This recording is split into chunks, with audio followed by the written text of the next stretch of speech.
Hello and welcome to episode 137. I didn't even check. I think it's 137. I have no idea. If not, Andrew can put some funny annotation over correcting me. Anyways, this is, I think, episode 137 of the DaebakCast. This is a weekly podcast where I guess I should just start saying some of us come together each week to talk about K-pop and whatever's current in the K-pop industry. This week I am joined by Baron, who I don't know if he has an intro or anything because this is my first time appearing with him. I was going to say shout out to Evie and shout out to Egg because I told him I'd shut them out. All right. Shout out to both of y'all. Join Discord. That's where you can meet the both of them if you want. You can chat with us. It's mucho lit, as the kids say. And yeah. I'm Jacob. Blow notes actually like right here, I think, on my shelf. But You can barely see it. yeah, it's there.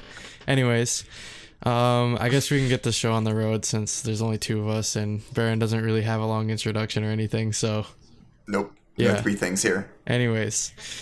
So this week we got only three topics. We got a brand new review, we got a retro review, and then we have another retrospective sort of topic like we did last week for FX, which I thought was kind of fun, so it should be nice this week. Yeah, so I guess we can just get right into the first topic.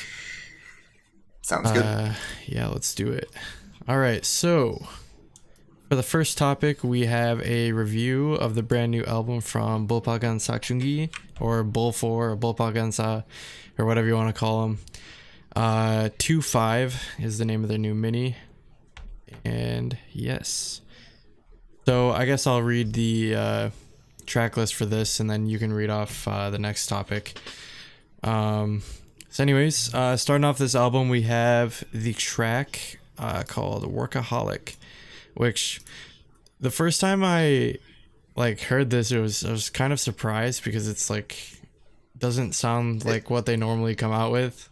Yeah, I don't really know anything about them, but I was Okay. like, oh man, this is way different than what I was expecting. Yeah, it's a lot more I guess mature. It reminded me of a Sunmi song or something like that. I guess like Yeah. a Sunmi B-side or something. Yeah, it's definitely a more mature progressions for them. It's got almost a darker, more mysterious tone to it, which I think is kind of interesting theme for them to take on. I thought the guitar work from Jiyoon, who is the member who doesn't sing usually. She usually Is she the one? plays the So guitar. she's the one without the blue hair. Yes. Okay. And the bass line in this I thought was also really nice. I'm not sure if she played that or not. I don't know if she plays bass or not. It was But, really good though. I yeah. noticed that too as well. Yeah. And then, yeah, the only negative I had for this song was I felt like the melody for the chorus sounded a little bit similar to Boom, which was their last single. Oh. So, but other than that, I thought it was a great song and I really enjoyed it. So, Yeah. So I've kind of made fun of this group in the past because all their music kind of sounds samey to me. It was yeah. it kind of blends together. But I really love this song. Fantastic song. I think maybe because people have been saying it's a little bit different than the stuff they normally put out. And maybe that's why it kind of captured me or whatever. But it definitely has I went back and I listened to all their back stuff as well over the past week. And it's their past stuff is very almost feel good, happy, and this is a Yes. little bit different vibe to it. It's a little bit, like you said, a little bit darker, a little bit. I'm definitely on board with that. Okay. The guitars were great. I really like the snapping in the song. Good use Yeah. of that. And then I noticed that on a couple songs they have a little electric guitar that comes in at the end. Yes. It's kind of faint, but that's a very nice touch. I thought that was Yeah. pretty great. Yeah, so next up we have 25, which also kind of much in the vein of the previous song Workaholic, which we just talked about. It's much more electronic than we're used to, I guess, than the previous song, or than not than the previous song, than their previous work. I do, however, I like the low tempo like electronic beats that they use throughout. It kind of gives it kind of a bubbly sort of vibe almost. I guess like the beats themselves kind of feel almost like bubbles popping every once in a while, kind of. I think Ji-Young's like understated vocals I thought were really great, and even the dynamics of like the overall melody I thought was interesting. It almost felt like she was kind of like rapping in some parts, which I found kind of interesting. Like I guess just it's not like sing rap, it's like rap sing, I guess, if that makes sense. It's like on the other side of that spectrum.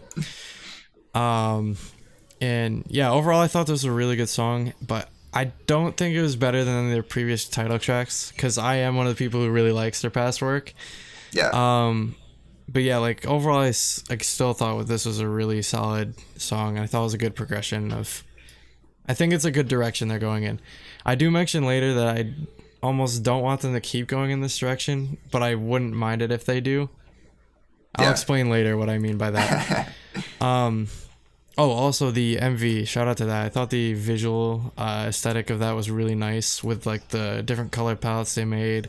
Ji-Young's blue hair looks really amazing. I love that. It looks fantastic. Like a lot of times like the very bright colors doesn't work quite well, but it looks really good. It looks so good here. But yeah, like I'm really impressed by the like amount of style they were able to pull off in the MV. With like, it doesn't look like they spent a ton of money on it, so like they really did a good job with what they had. So yeah, I really like the MV on this. I guess we should say that Workaholic also has an MV that I thought was better than this song. Oh, I didn't even. All right, well I guess I'm stupid because I didn't even know Workaholic had an MV. Yeah, I didn't know 25 had an MV until like today when I was listening to the songs again. Yeah, I knew that 25 did, because I thought that was just the title track, and I saw it in my sub box. I think the Workaholic one is better. Like the same things kind of apply to it. It's okay.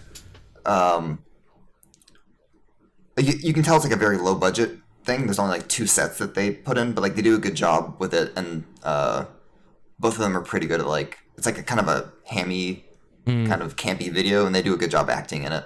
Okay.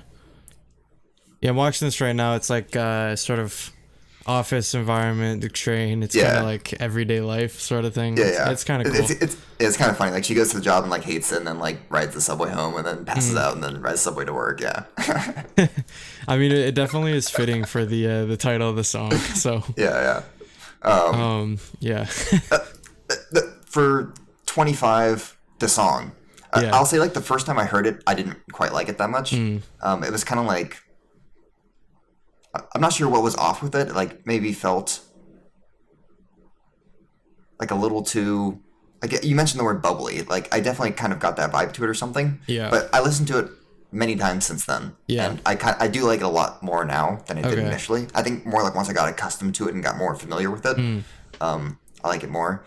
It's a nice song. I definitely don't like it nearly as much as Workaholic, but it's a very good song as well. Yeah. I could probably agree with that. I think I like Workaholic a little bit more, just because it's a little more like starkly different than what we're used to hearing from them. Coming up next is XX, which in contrast to the last 2 songs, I think is more of a return to form as far as the music style goes.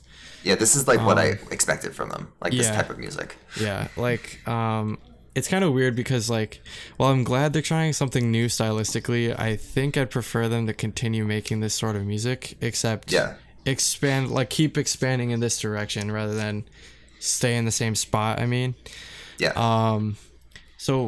this, like, it works really well for at least for me. Like, it hasn't really gotten old even after a few years.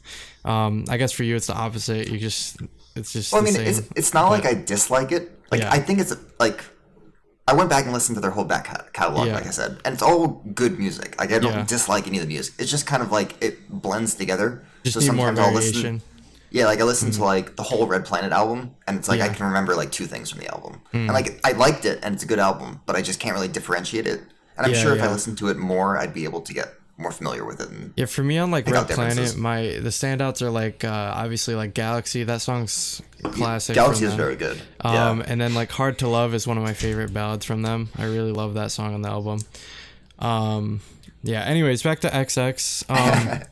I think if they continue to like develop their previous signature song or sound, I mean, and this is the big part for me is like I'm more than okay with them going into more of a like mature direction with their music, but I'd like them to avoid the like electronic sound altogether. Yeah. Because I think they would benefit more from musically and continue to stand out that way. Because I think having sort of like just I don't know how to put it, like grassroots, I guess, like do it yourself sort of ethos to them, like they're just like a kind of like a singer songwriter type. Yeah, exactly.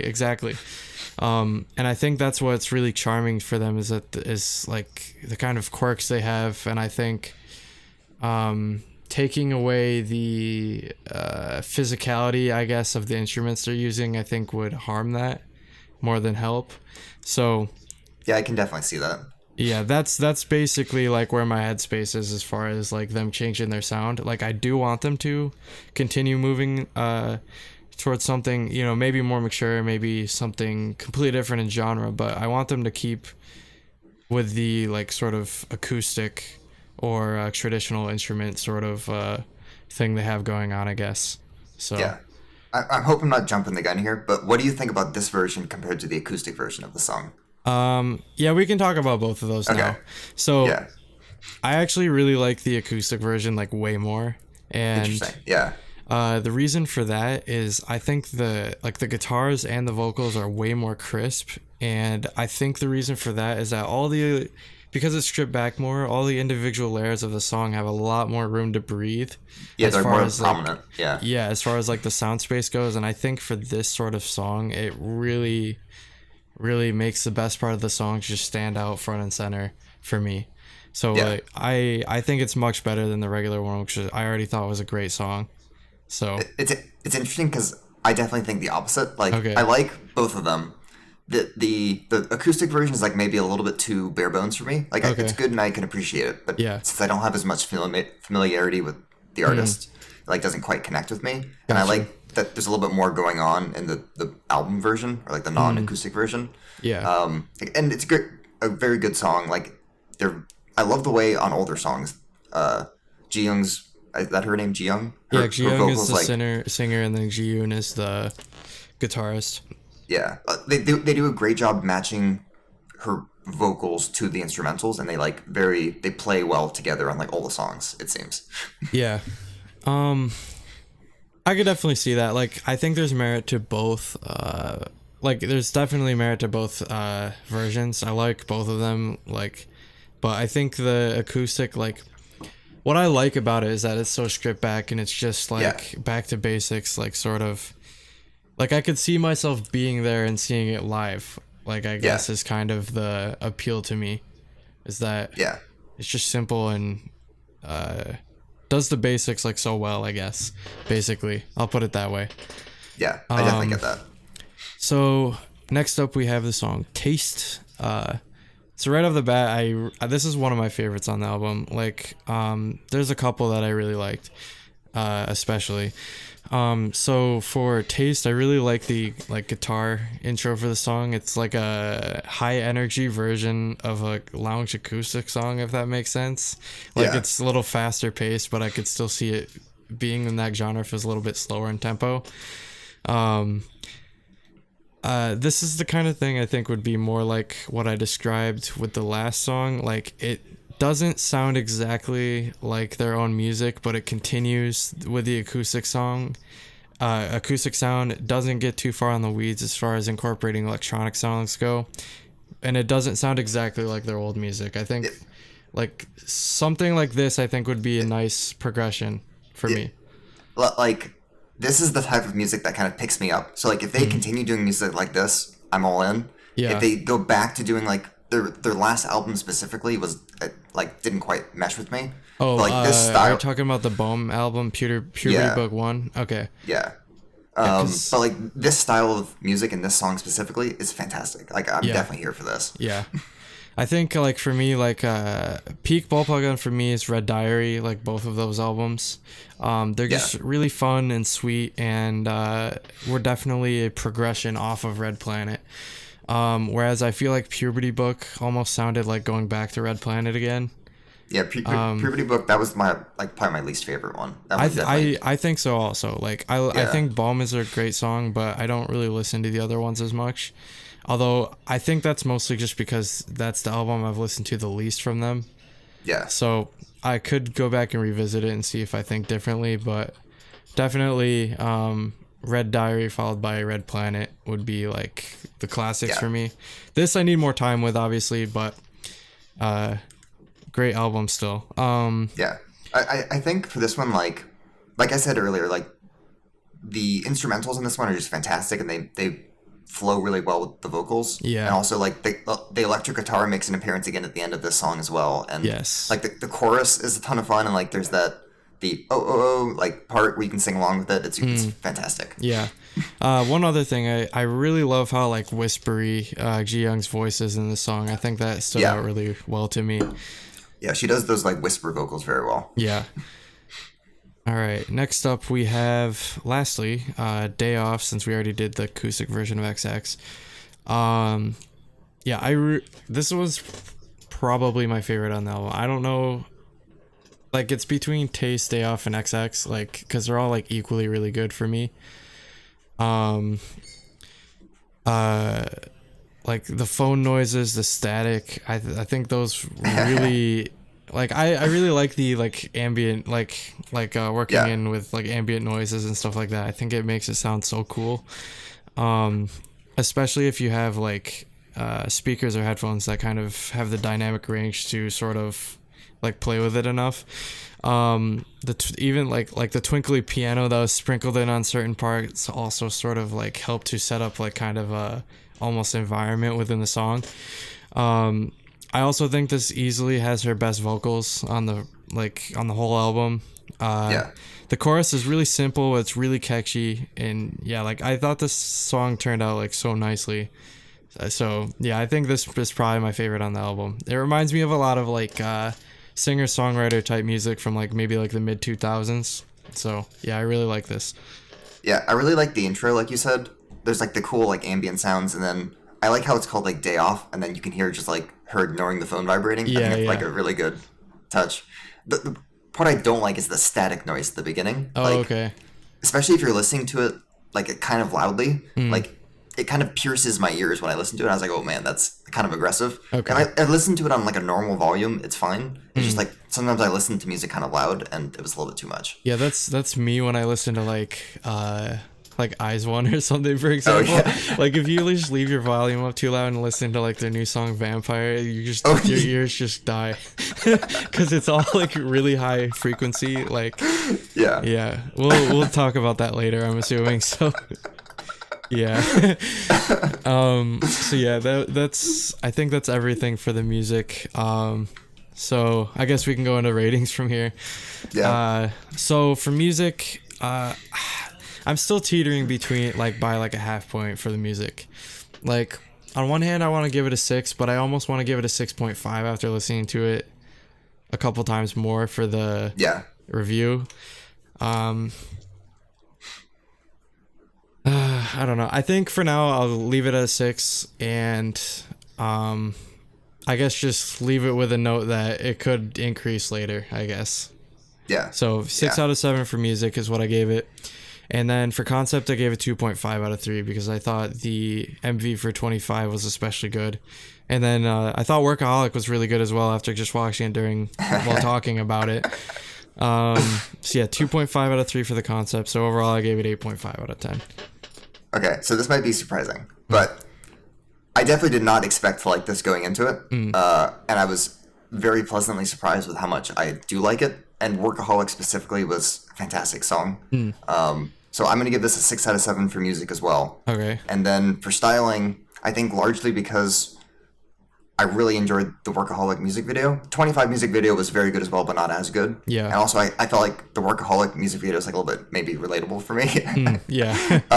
So I'm gonna give them actually a 3 out of 3 for styling. So I'll give it a 9 out of 10. Awesome. All right, I'll take it.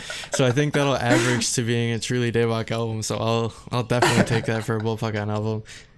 And I think it's definitely unexpected for me. I definitely did not expect to give this that high of a score going into it. Yeah, it's also surprising that you gave a higher score than me for one of my favorite groups. So yeah, that's really funny. So yeah, I guess so overall 9 out of 10. From the two. Wait, we didn't get notes from the other guys, right? I don't think we did. Okay, I'm gonna just I'm not positive. type in. I don't remember seeing anyone else's scores, so. Yeah, I don't either. Because nobody else cares. Yeah, the last time anyone else has mentioned Bullpuck is Stu and Food and Cooking, talking about Bullpuck stock travel like yesterday. Yeah, so I don't think anybody else gave a score. So with that, 9 out of 10, truly Daebak album. And we can go on to another truly Daebak album. Yes. So we wanted to do a retro review of I Use Chat-Shire. Yes. Oh, I think I literally just showed the Discord messages on the overlay. Oh well, sorry, video people. I guess you'll get a sneak peek. Or Andrew, can you please censor that? If he listens to this, we'll see if he does. Yeah. Anyways, our next topic. Yes. Hand it off the retro review of I Use Chat-Shire. Yes. Guys, just jump into the songs? Yeah, let's do it. Sure. So this is like many of I Use albums, absolutely amazing. Yep. It starts out with the opening track, Shoes, or New Shoes, depending on how it's translated.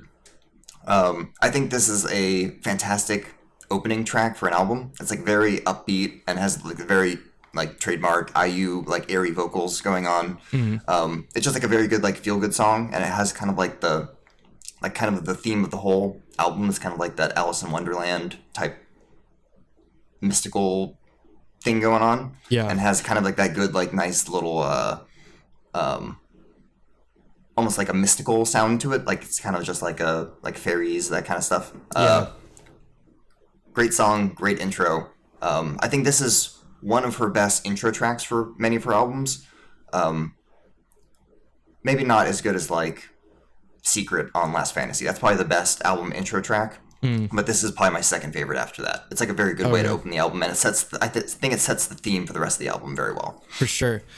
That's also the thing that I said was like kicking off the album with this song was honestly a really nice choice, because I think it sets like a distinctly like IU sort of vibe. Like it's chill and it's kind of elegant, I guess, in sort of way, but it's also really playful at the same time.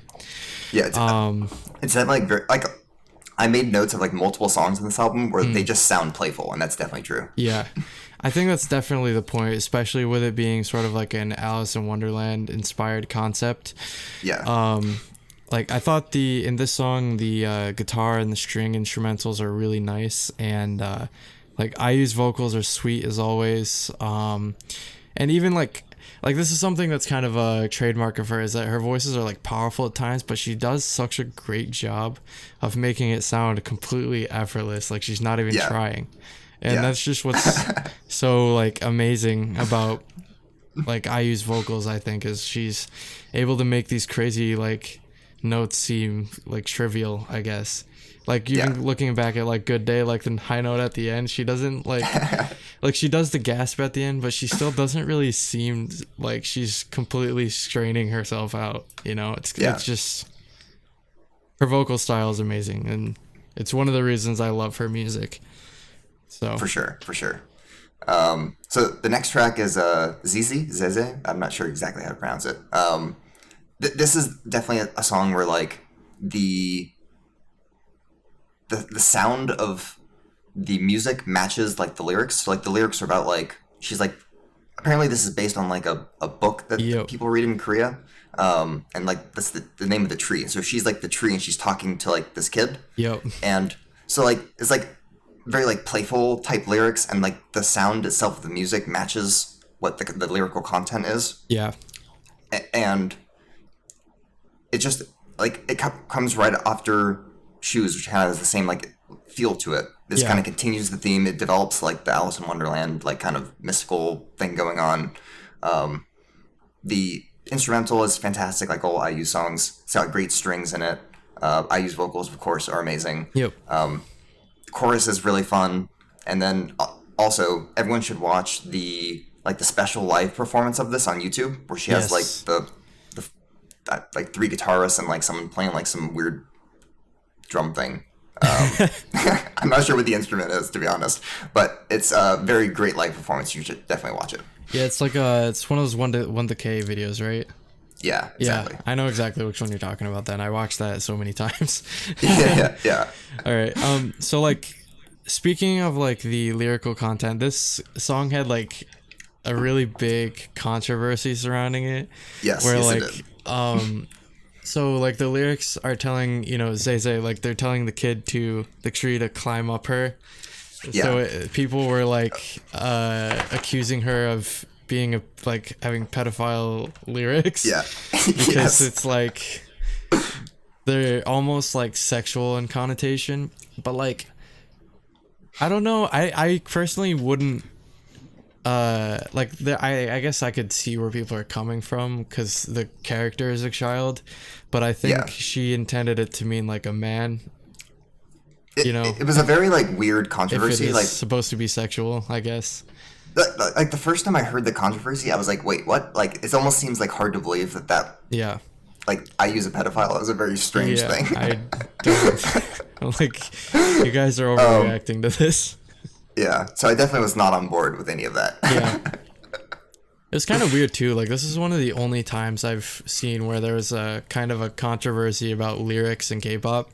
Yeah, because usually people just ignore it. Yeah, well, people either ignore it or like the thing I said was like most big idols tend to like play it fairly safely in that regard. That's very true. Like, because it's got to be as marketable as possible, even if it is their artwork. I guess it's like kind of you do have to be kind of conservative at times when it comes to those things, but I don't know.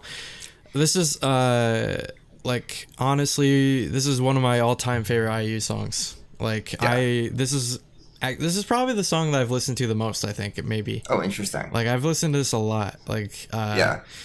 like I love the blend of like traditional instruments such as like the piano and the bass and the guitar with like electronic elements used on her voice and like the me Yeah. parts of the chorus. Yeah, and like the chorus is super catchy and like yeah, again, this is just a song I find myself listening to like really often. So yeah, like it's up there for being like my all-time favorite song from IU. I really like it. Yeah. Like it's up there with like Good Day and like stuff like that. I really love this song. So yeah. Also another positive for me I kind of is the controversy. I kind of like that it's controversial. Yeah. Like I don't know. I think a lot of times in the current day art's not really offensive enough sometimes. So I kind of just like that it has a little bit of controversy attached to it. So Yeah. it's kind of cool. And the controversy actually extends into the next song too, because people were kind of tying in the music video for 23 into like the same thing. I did not know about that part. Yeah. So I guess we'll talk about 23 now too. So for 23, this is one of my favorite IU title tracks for sure. Yeah, definitely. And I think I've said before that I generally intentionally completely ignore all lyrical aspects of K-pop. I just don't really look at the lyrics, never read about the lyrics, never pay attention to them in any way. This song was an exception, and I only looked into the lyrics because of the controversy about them. So people were like trying to like point to certain things in the lyrics of this song to like match up with like the pedophile thing. Yeah. And they like completely missed the point of the song. 'Cause, like the point of the song is, and I'm a little bit, like I'm a little bit surprised that her label allowed her to like go this direction with the song, because the song is kind of like about how she's like having mixed feelings about whether or not she should assert herself as an adult or like continue kind of like, because like especially her earlier albums, she was like very like infantilized, and like the styling was very like much like innocent pure concepts. Yep. And she makes like references in the song to like, do I want to like go back to being like the innocent little character playing thing, or do I want to like be an adult? And like that dichotomy is like something you wouldn't really normally expect in a K-pop music video. Yeah. And there's like multiple things of like where she dresses up like in her old type styling, and then like she like makes a voice, and like the vocals in the lyrics kind of like match up together. So there's like call and response parts where like she's talking to herself, and then like she talks to herself in the lyrics, and it's really fun. And I think the song does a very good job meshing all that together, which is why it makes it one of my most favorite. And on top of that, it's just like a very enjoyable, fun song to listen to. Yeah. Like I think I totally agree with that, in that like, at least in my mind, I see this as kind of like the turning point of when IU sort of like took ownership over her own music. Because I think Chat-Shire is like the beginning of like what I call like modern IU, I guess. Yeah. In that she took a lot more ownership over the like artistic aspects of her work. And like I was talking about this, and I think it was in my algorithmic art class. It sounds weird, but it's a cool class. And we were talking about how like especially with the postmodern movement, I guess, like it's like the art piece itself is often not the art, but the context surrounding it is. Yeah. And like obviously the art itself, this song is fantastic, like even as just a pop song, but I think like the context surrounding it like adds another like really awesome layer to it. So yeah, like there are a few like a few K-pop artists that I always make sure to check out the lyrics for, and like IU's not really one of them, but like I think like maybe I should almost because like it's like I have read a lot of the lyrics to a lot of her songs just because like they always seem to have some sort of thoughtfulness behind them, I guess.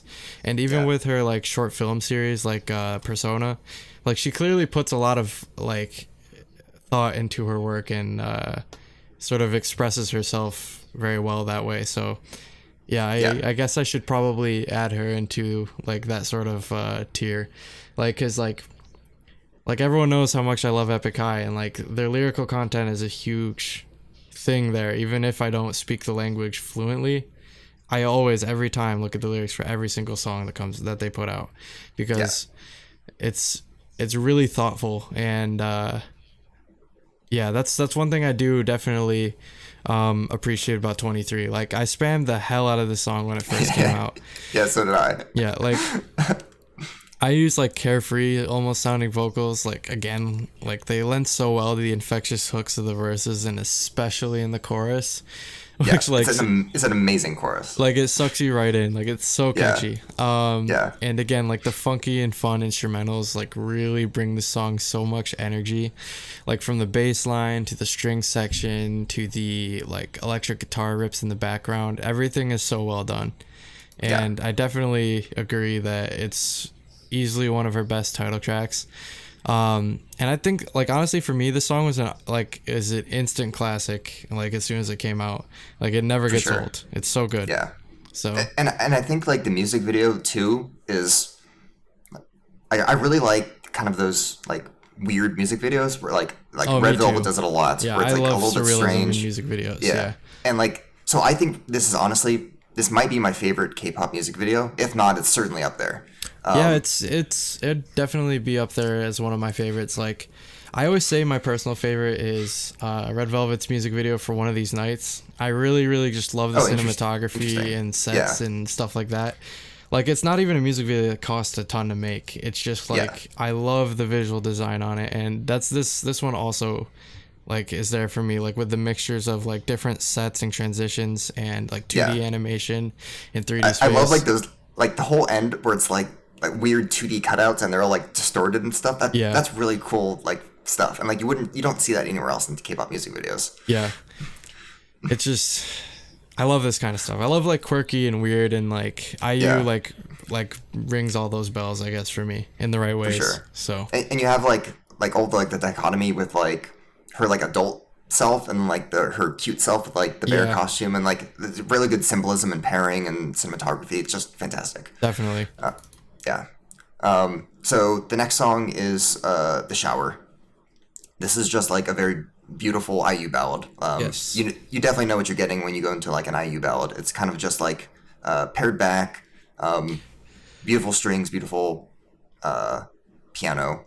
Yes. And sometimes I don't like the pacing of, especially like a lot of K-pop albums fall into this, where like the album progression is either non-existent or kind of strange. I actually think this album flows really well together. Yes. And even though at the end, like it kind of bounces between ballads and up-tempo songs, I think it does a very good job with the specific songs chosen that still flows quite well. Yes. And I think this is like a good song that kind of brings you down from 23, which is more upbeat. Yep. And then the next song, Red Queen, is upbeat as well. This is like a nice little break. Yeah, I mentioned the same thing in my notes. Like I said, this the song functions kind of as a palate cleanser, like in the middle of the album, which I thought, like compositionally speaking, was a really good idea. Like again, it's the thoughtfulness that really makes this album stand out to me. Like there's a lot of like, she put a lot of thought and care, like her and her producers or whatever. Like it's a very cohesive album. Yes, exactly. Yeah. So the next song is Red Queen. Oh wait, hold on. Oh, sorry. I thought maybe you had more to say about the actual song. Oh no, go ahead. So once again, I use gentle yet like she like very gently yet like very masterfully controls her vocals, and like she's very like, it's doing like almost like a whisper type of singing, like kind of like I mentioned in the BOL4 review. And it's just like, it's so good. Like it's not even belting or anything, but it's still just like you can hear the control in her voice, and it's awesome.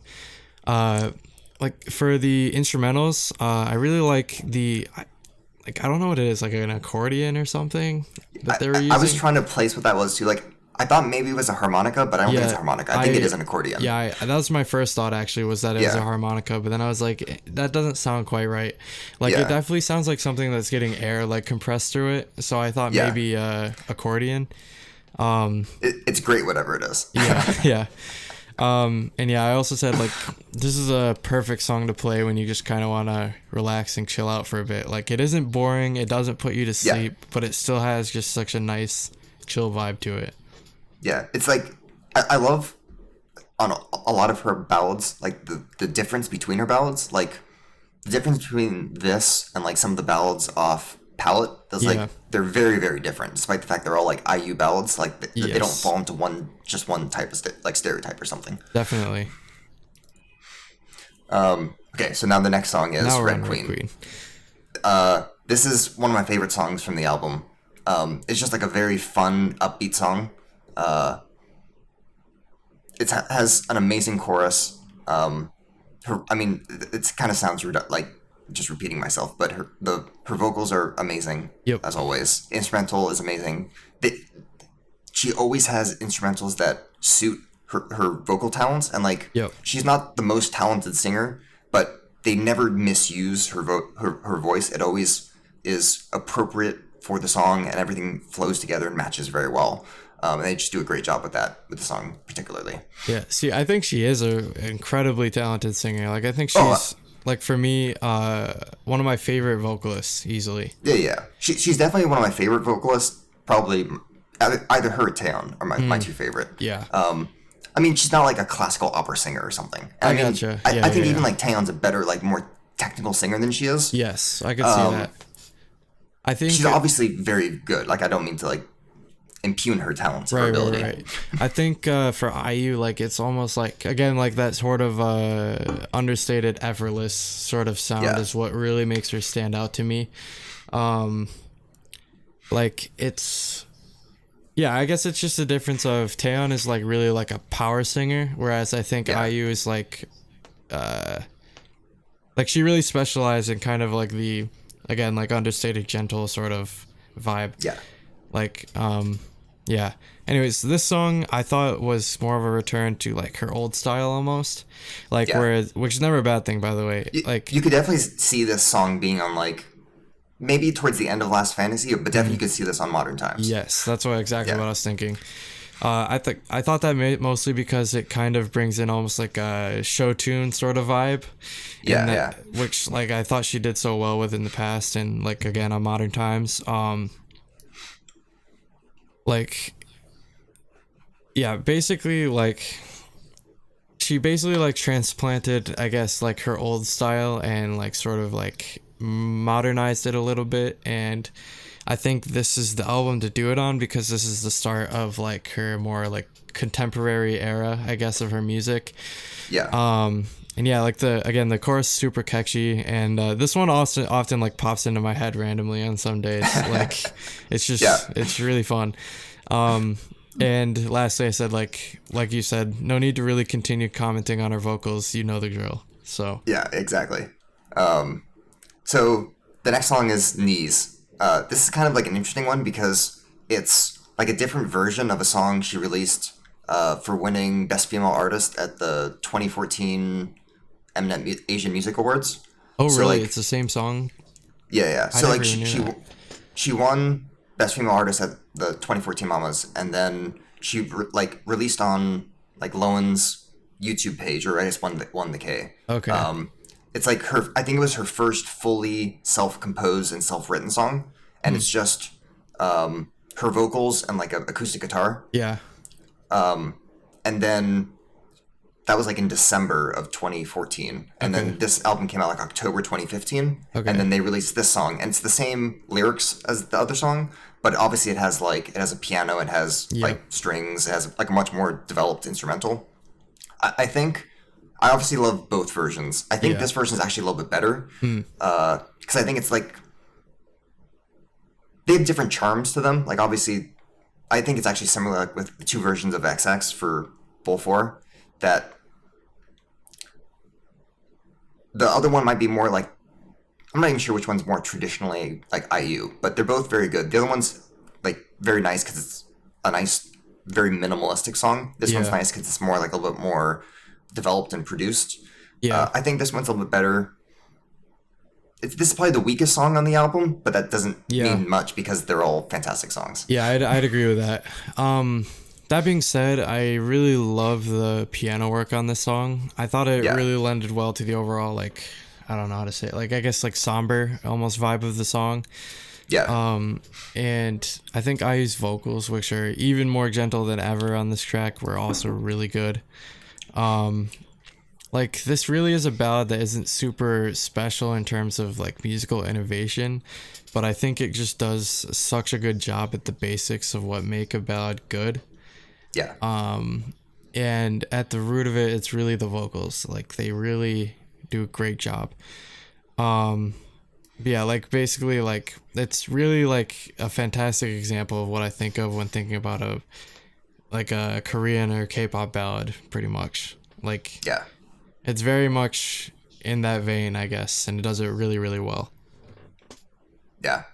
And I guess following like the shower and Red Queen, this one's more like it goes like down for the shower, then up for Red Queen, then it goes back down for Knees, and then Yep. to finish it out for Glasses, it goes like back up. Yeah. Just like a little bit more like upbeat. This is one of my favorite songs from the album as well. It's probably like 23 Red Queen, then Glasses, I think. But amazing song.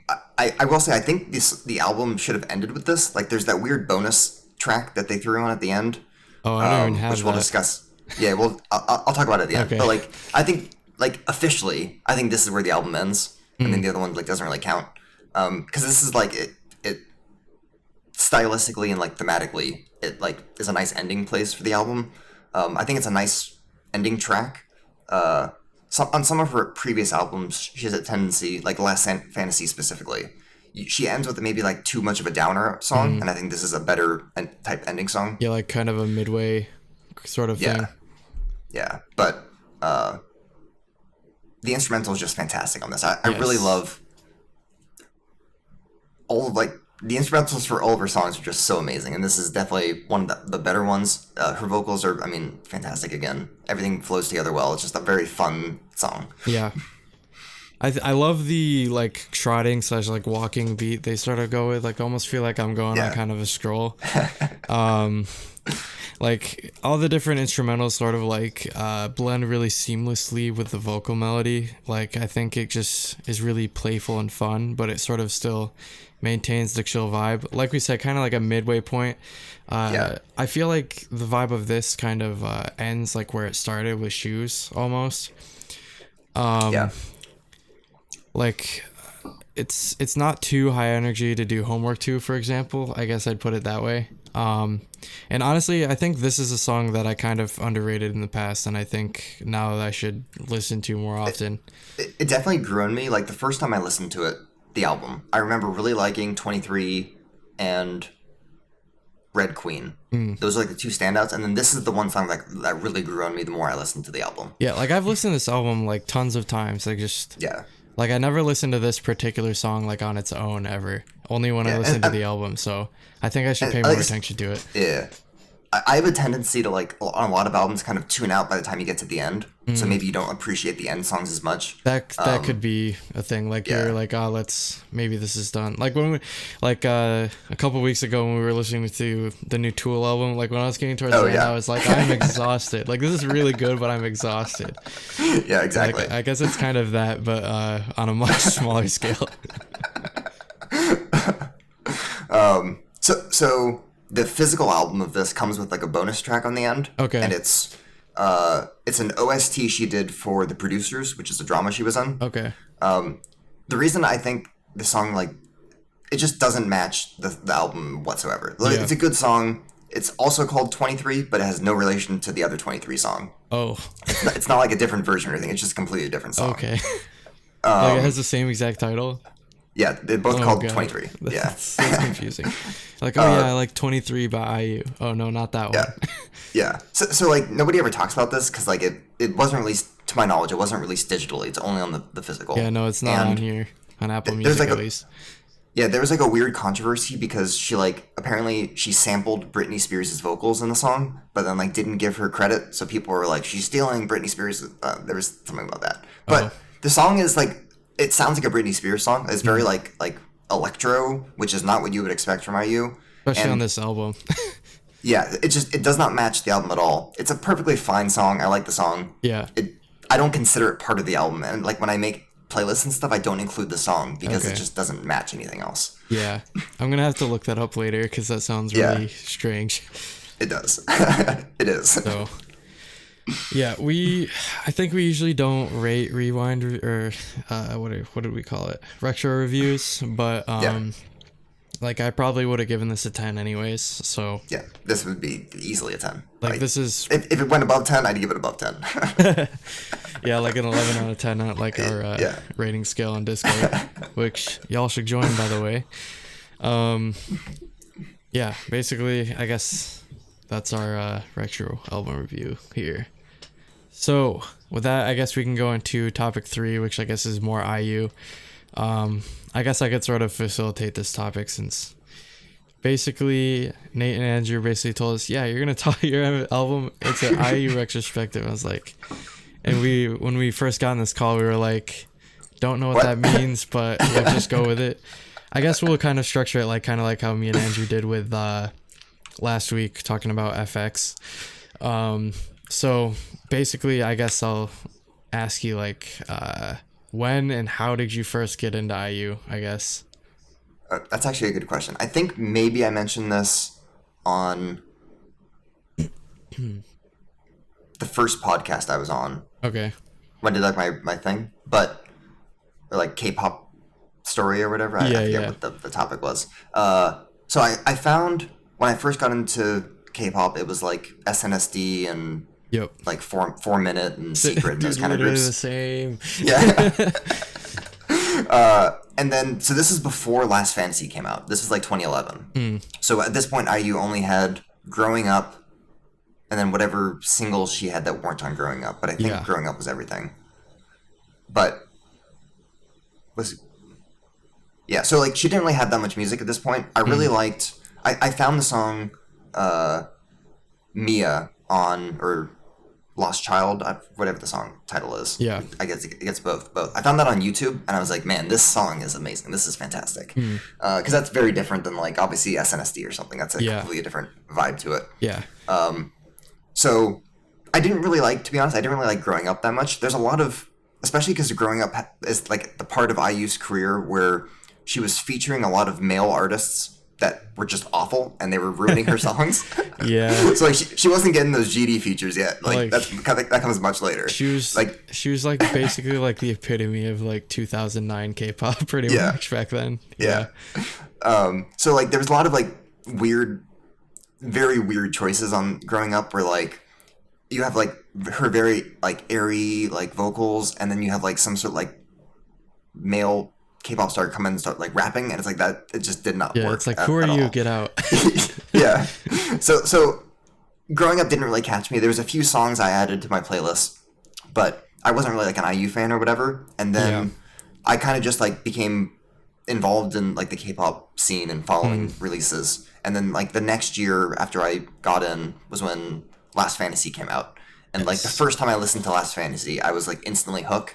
I was just like, this is one of the best albums I've ever heard in my life.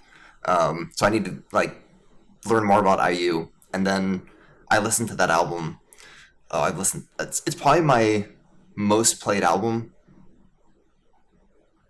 Just because those first few years when I was into K-pop, I didn't have like that big of a library, so I was just like replaying a lot of stuff. This got a lot of replays. Yeah, that's me. Like if I had last FM back in like 2011, 2012, like my SNSD plays would probably be like half of yours, maybe. Like they'd be ridiculous. Yeah. So that's when I got like really into IU was through Last Fantasy and just like being able to see that there was like a whole different aspect to K-pop that I was missing, which is like more, I don't want to like demean other K-pop, but like more artistic. Like it's certainly like less like mainstream pop style. Like a song like more artsy. Like Last Fantasy itself or like Le Mans, like those are like that's like jazz songs. That's you don't hear that kind of stuff in the rest of K-pop. And I think the way I'd put it is like it's very she was very theatrical back then. I think for sure. I think theatrical is probably the best way to describe her, especially like her vocals are very like soaring and like the instrumentals are like full orchestras and that kind of stuff. Exactly. And then ever since then I've followed everything she's put out and it's been fantastic. Yes. Last Fantasy is still one of my top 5 albums all time. Yes. Like IU is one of those like artists that like when I was in Korea, like you'd ask like, oh, who do you like Korean artists or whatever. Every single time. If it's a girl, IU. If it's a girl you're talking about, they love IU. Yeah. Like I don't know why, because it's interesting because she started out as kind of like very much male-centric K-pop idol. Yeah. Whereas like I guess what we're talking about in the last topic, I feel like since Chat-Shire, like, or maybe in modern times, I feel like she's definitely become more of a like I guess to the lesser extent of Lim Kim, I guess. Like she's like a little bit woke, I guess, in that sense. Is like I'm not a doll kind of thing. Like she's very like I guess female empowerment, I should say, in that she kind of took her work into her own hands and you know, made it her own art. I'll put it that way, I guess. Yeah, like you can tell definitely at the beginning of her career, it was like they were marketing her as like a specific type of thing. Yeah, and like I still love the music that came out of that era, but you can tell that she didn't necessarily like that style that she was being forced to play. And I think she's much more in line with what she's doing now, which is good to see. But like, I mean, like, I think the best thing to point to is that there's literally a song on Last Fantasy called Uncle, and it's like addressed to her uncle fans. Like, you can't get more blatant than that. Yeah. Yeah. So for me, I didn't get into IU until a little bit later. I'd say probably around a little bit before Modern Times came out, I think, in 2013. Yeah. Or maybe 2012. Late 2012, maybe early 2013. I don't remember exactly when Modern Times came out, but think it was. I know it was I think 2013. it was like October 2013. I think. Okay, yeah, because I know it was a little bit before then, so it was probably back in like 2013. Yeah. Because, yeah, so it basically is like kind of the basic thing through I Found Good Day and You and I. Like, I had known those songs for a long time because those are just like classics and everybody knows those. Yeah. But like before then, I actually like had started like listening to the albums and so, like pretty much what she had up till then. Mostly Real and Last Fantasy, I'd say. Not as much as her like really old stuff, I guess. Yeah. I think like Real, and people underrate it, but like Real Plus, which is only like 3 songs, that's also really good. Yeah. I think that's like when you first get the first glimpse of like IU. Like growing up is very much like work in progress. Like you can see maybe there's some potential there, but it doesn't quite come together. And then with Real and Real Plus, you kind of start seeing it form together. And then like Last Fantasy is when it actually like, oh man, it's all here. Yeah, I agree. I think like there's a lot of different like turning points. Like yeah, like 2009 to about 2011 is when it's like very much like, I don't want to say cookie cutter, but it's kind of like very much like poster child for like girl idol in K-pop. Yeah, they didn't really know what they were doing with her, or she didn't know what she was doing. Like it was kind of just like they tried a bunch of different stuff, and they didn't quite settle on what they wanted to do. Yeah, and then I'd say like 2011 to 2013 is kind of her sort of starting to take more control. And then between like 2013, 2015 onward is kind of when I feel like she really like took everything completely. Specifically Chat-Shire, like what we talked about earlier. Like from there on, it's like it's distinctly different, I think. Yeah. Even like a flower bookmark. Those 2 albums, I really, really enjoy those because those are like distinctly different from the rest of her work. Yeah. And I think they really fit the vibe with like just the name of the albums themselves. Flower Bookmark, like it's very I don't know, nature-y, it feels like. I don't know how to explain it. It's just how it sounds, you know what I mean? I do like that. I hope she like continues the Flower Bookmark series because it's a nice little like side project from like her normal albums where it's like I'm just gonna make a whole bunch of remakes of old songs. Yes. And like she does like it's not just like re-singing the same song. She like does cool things with them and like modernizes them, reinvents them. But it's like a nice thing that like I think if she released those albums as like main albums, I might be disappointed by them. But because they're almost like a side thing, it doesn't feel like she has like two parallel tracks, and it's not like ping ponging back and forth between different styles or something. Yeah, it works quite well, I think. Yeah, I think I could almost agree with that. Like if they were released as like normal albums, like people might think they're boring.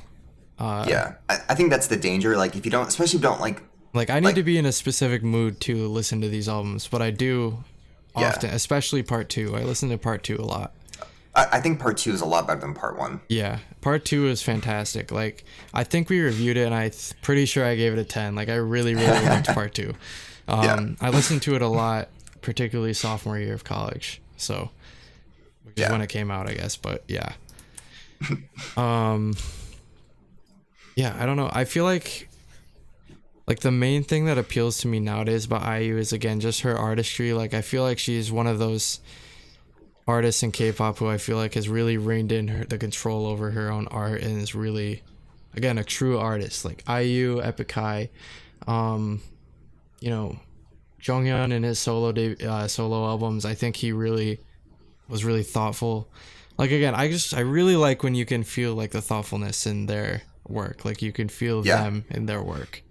And I think like you can definitely feel it sort of progressing until she finally sort of does it in the end, I guess, which is it's really satisfying to me. Yeah. I like the difference between like the Red Shoes is my favorite IU song, but the difference between the Red Shoes or You and I, or you can very much tell they were written for her and she just performs them. Yes. And they're amazing and I love them, but it's very different from like 23 or Palette or BB, like those are very personal songs, like Yes. that you can tell that her story is coming across in those songs. That's what makes them so good as well. Yeah. Again, even in this year with Persona, I think it's like Yeah. that whole series felt like her music in movie form. Like it's Yeah. like it feels very much like her, and I think she's very good at like expressing herself to the audience, and sort of the way I'd put it is like sharing a piece of herself and her like sort of truth on reality, I guess, to put it in kind of overly deep terms, but yeah. I definitely agree with that. So yeah, I'm not sure how else to really expand on this topic, so maybe we could end it there. This is a super short episode, but I was gonna ask, what would you think? What's like your favorite IU release and your least favorite? That's a good question. I don't know about a least favorite, but it's probably one of the 2009 albums. Probably for least favorite. Like I think those are definitely the most forgettable, because I think she wasn't really what I consider like quintessential IU until like Real. I think Real is when it really is like for from sure 2010 to 2019. Like that's what I think of, I guess. Yeah. Usually, my favorite release is that's really hard. Like honestly, I almost want to consider Flower Bookmark Part 2. Like I really interesting. I really love that. I'd also consider Chat-Shire and Palette. Like basically like anything she's been doing since 2015, I really like. It just brings to another level. Even Modern Times, like that was fantastic. I think overall I almost want to go for Palette, I think. Yeah. Like just for an overall cohesive like piece, I think it works really well. I think I'd go with Palette, even though it's really really close between like the four I just mentioned. But I think overall that's the thing. Like it's hard to pick favorites because they're all so good. Yeah. I think I agree with least favorite. Least favorite is probably if you include full albums, it's definitely Growing Up, just because it's like diamond in the rough. Like there's some potential there. Yeah. Some of the songs are not the best. Like there's no bad songs, but they're like, questionable. Yeah. There's a lot of things where you listen to them and you go, that is a weird choice. Why did they do that? Yeah. I think for me, my favorite is definitely Modern Times. I remember when I was waiting for it to come out that I thought there's no way this will be better than Last Fantasy, because Last Fantasy was like my favorite album, and I go, there's no way she can surpass it, so I'm just gonna like set my expectations lower. And then I listened to it like I don't know many times, and I was like, holy crap, this is actually better. Yeah. I really love like a lot of like the Latin vibes that flow through the album, and like the big band style of like Red Shoes specifically. For sure. It's just fantastic, and obviously like all of her releases are just amazing. Like when you look at my like top album list, like half the top 10 is IU albums, just because I like everything she puts out. Palette is amazing. Chat-Shire is amazing. I think the two Flower Bookmarks are more towards the bottom, but not because they're bad, only just because everything else happens to be better. Okay. And like you said, like I think everything she's put out. Like you said, it's kind of like parallel tracks. Like they're distinctly different, I think. So it's like whether you like them or not. Like Flower Bookmark Part 2, I just feel like it's different, but it's like a piece that I just keep going back to for some reason. Like I really love that album. It's fantastic. I have no complaints about it. So yeah. Like again, these are pretty short topics. I don't really know how to expand upon it because it's kind of open-ended, but in the comments I'd like to hear what y'all's opinion is about IU, how you got into her, how you or maybe why you didn't, what your favorite albums are, I guess memories with listening to her music, interacting with her content, whatever. I'm interested to hear that kind of stuff, so comment down below definitely on that kind of stuff. Or post in Discord. Join Discord. People are friendly. Like don't be afraid to get on and just start talking to people. We love people who stay. Because we get a lot of people who join and kind of just lurk, but it's all right if you want to do that also. It's just it'd be nice to get more talkers. it's always fun Yeah. interacting with you guys. So, yeah, I guess I'll wrap this up. So please subscribe if you enjoy our content, this sort of thing. Sort of, I guess, thoughtful discussion on music, concepts, etc. in K-pop. Again, comment. We love hearing feedback. Join Discord again. We're friendly. We don't bite much.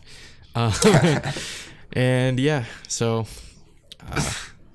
yeah, thanks for listening. I hope you'll listen again next week. Check out our old videos. We have hundreds of them. And yeah, thanks for listening and goodbye. Any last thoughts from Baron? Nope. All right. Listen to IU. Throbbingly listen to IU.